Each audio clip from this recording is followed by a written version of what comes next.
You mentioned New Orleans. Is that where you're from? Oh yeah, yeah. Originally New Orleans in Europe. Yeah. What part of New Orleans? New Orleans, right downtown New Orleans, in the middle of the mess, right there. And I had a theater company there also. You had one, or you have one? I had one there. Oh. I had a theater company there. I had opened a theater company years ago. What happened? Well, again, I got an offer and I left. Like everybody else, you end up moving around and saying, well, let's see, and let's try something new. And 1 year, I got an offer to leave, and I said, okay, let me try this. And it's amazing because I've been traveling ever since. So where did you go to school? University of Puget Sound, Seattle, Washington, which is one of the weirdest schools in the world.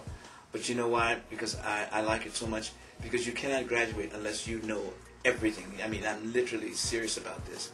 You have to know everything that goes on in theater before you can even think about graduating. If you're a theater major, you cannot.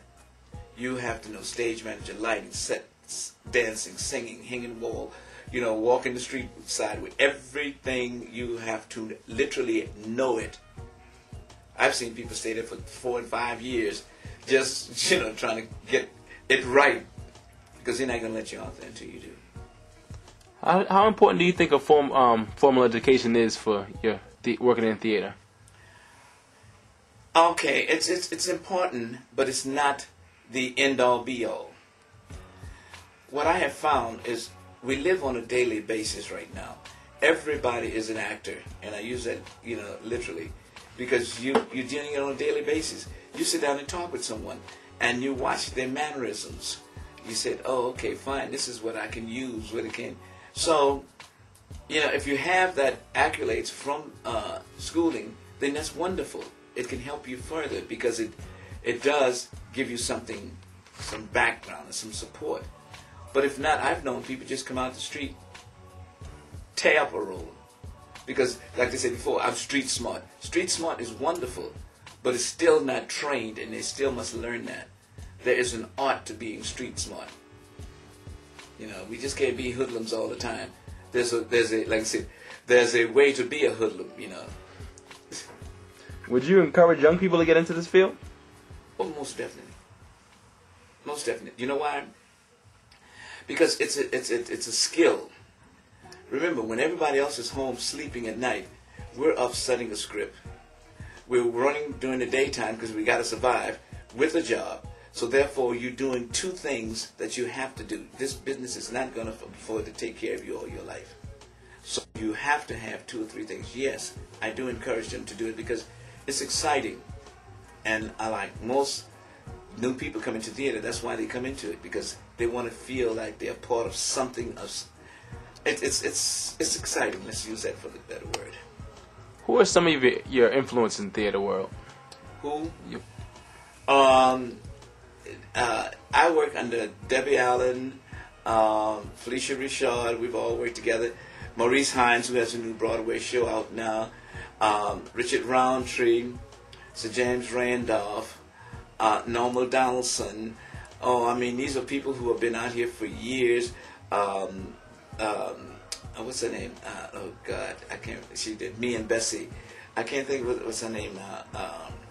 We did it at the Edison Theater. So those are Mickey Grant, who I said, who is a writer. Louis Johnson, who's a choreographer, who has been out here, and I'm still working with Louis, in fact. Dr. Gloria Van Scott, who we did a beautiful piece at the Apollo Theater called Miss Truth. And, oh God, I'm just trying to remember all these people's names. See, that's when you become aged. When you can call all these people's names, you say, wait a minute. You don't have to tell your age. No, I told you as a joke, that theater people do not tell their age because they don't have to. You start calling names, you say, well, now, wait a minute. Let me put this together, put that together, put that together. He was at the Last Supper. I think he was one of the servants. So it's that kind of a feeling, yeah. Has a change in technology affected your work? Yes. How? It's taken to me, and I as a designer, it's taken my art and just give it to everybody. At one time, to design a lighting program, you had to really design a lighting program. Now anybody can go to a computer, push a button, and lights will come up. Where we had to get the entire string around one piece and put one on your toes, one on your arms, and one on your legs, and become, one of those paranoid things to make it work. Now, it's a difference. Oh, it's a difference. Do I like the difference? No. I like the creativity of it. I like sitting down at night, writing up a script. I like sitting at night, making up a lighting plot. I don't like sitting at the computer. Now, you have more? No. Now, as your handbook, as your step-by-step advice, how would you advise someone to get into the theater acting side? Acting-wise? Okay, and I use me as an example. I know what I wanted to do. I had a wonderful job, but I knew what I wanted to do. So what I would do, as I explained to you, I take off and just go see everything that I could possibly see. I got involved with everything.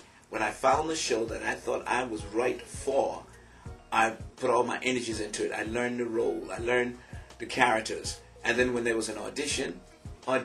That's the best way, I can give it to you right there. But be prepared. Find some kind of connection with you in the theater. Find something, that you can feel comfortable with. Now, on the theater production side, how would you advise someone trying to get into the business? Production-wise, it's kind of hard for two reasons. You have to know someone who's doing the work. Nobody want to do an internship anymore. That's how we all got into theater.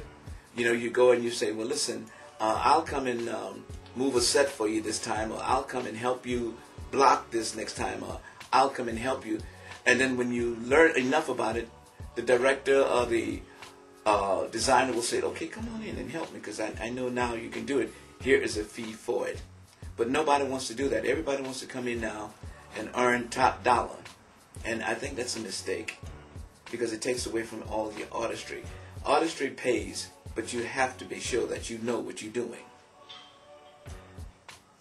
All right, so as a final question, what do you have any future plans, any big plans that you have for your business? Yeah, I'm going to revamp my theater company, which I'm getting ready to do again.